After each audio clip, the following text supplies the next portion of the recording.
we're at the range. You're gonna hear shooting, sorry. This is the VersaPod. It's an all-steel Model 1. It has spring-loaded legs, and you have to push these down to collapse them. This has the ski feet, so they ride on surfaces.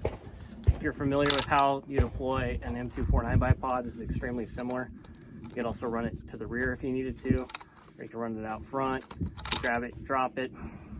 It's on a spigot, so it's got a little lever here. Once that lever is depressed, you can slide it off the spigot, and you just have your spigot, which is kind of nice.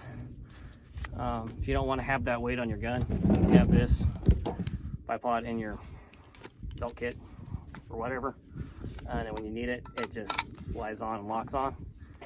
You know, you can leave it in a lot of different configurations, but it's pretty dummy proof as far as attachment.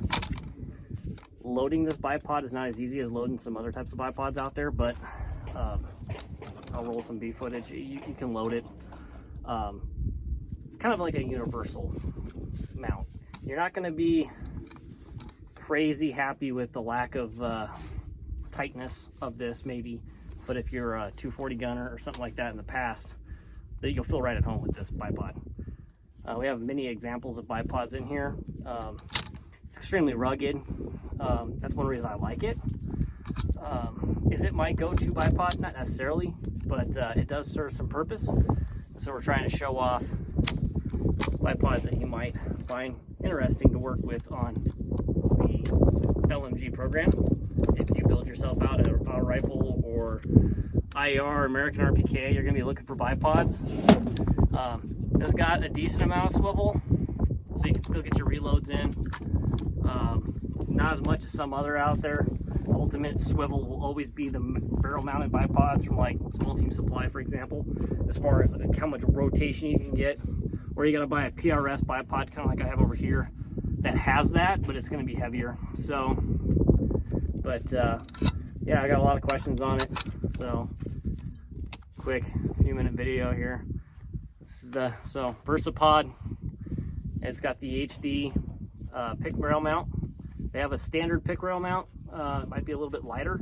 You can probably get away with that on an IAR, but you won't get away with it on a gun that weighs this much, in my opinion.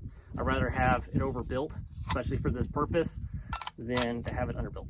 So, but tucks away pretty nice. One thing to note, if you do have these legs super far out and you got a can, you'll be contacting your can, and there's always a chance that you can be up on something and shoot the foot, just so you know.